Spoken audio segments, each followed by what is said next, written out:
एका कंपनीची नवीन वर्षाच्या पूर्वसंध्येला पार्टी आणि लॉटरी काढण्याची परंपरा होती. लॉटरीचे नियम असे होते: प्रत्येक कर्मचारी $10 देऊन फंड तयार करायचा. कंपनीत 300 लोक होते, म्हणजे एकूण $3000 जमा होऊ शकत होते. जो जिंकायचा त्याला सगळी रक्कम घरी न्यायची परवानगी होती. लॉटरी काढायच्या दिवशी ऑफिसमध्ये उत्साही वातावरण होते. प्रत्येकाने आपले नाव चिठ्ठ्यावर लिहिलं आणि लॉटरी बॉक्समध्ये टाकलं.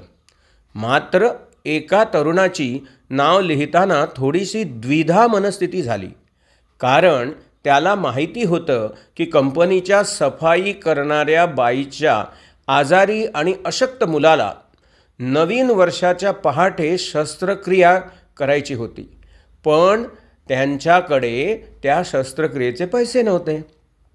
त्यामुळे त्या खूपच चिंताग्रस्त होत्या. त्यामुळे जरी त्याला माहीत होतं की जिंकण्याची शक्यता कमी आहे, फक्त 3%, तरीही त्या तरुणाने चिठ्ठीवर सफाई करणाऱ्या बाईचं नाव लिहिलं. तरुणाचं तणावाचं वातावरण थोडंसं निवळलं. तणावाचा क्षण आला.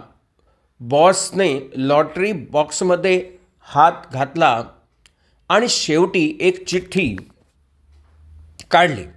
तरुणाने मनातल्या मनात प्रार्थना केली, सफाई करणाऱ्या बाई जिंकाव्यात, असं त्याला मनातल्या मनात मनोमन वाटत होतं.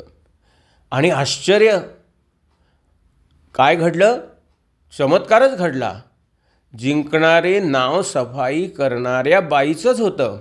ऑफिसमध्ये आनंदाचं वातावरण पसरलं आणि सफाई करणाऱ्या बाई धावून स्टेजवर गेल्या पुरस्कार स्वीकारण्यासाठी. त्यांना अश्रू अनावर झाले आणि त्यांनी म्हटलं, मी खूप खूप नशीबवान आहे. या पैशामुळे माझ्या मुलाची शस्त्रक्रिया आता होऊ शकते. पार्टीच्या सुरुवातीला हा चमत्कार विचार करताना तरुण लॉटरी बॉक्सकडे गेला. त्याने एक चिठ्ठी काढली आणि उघडली. चिठ्ठीवर देखील सफाई करणाऱ्या बाईचंच नाव होतं. तो तरुण आश्चर्यचकित झाला.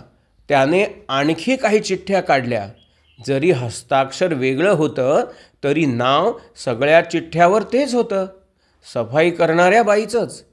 तरुणाच्या डोळ्यात पाणी आलं आणि त्याला कळून चुकलं की जगात चमत्कार होतात, पण चमत्कार स्वर्गातून पडत नाहीत, ते लोकांनी स्वतः तयार करायचे असतात. धन्यवाद.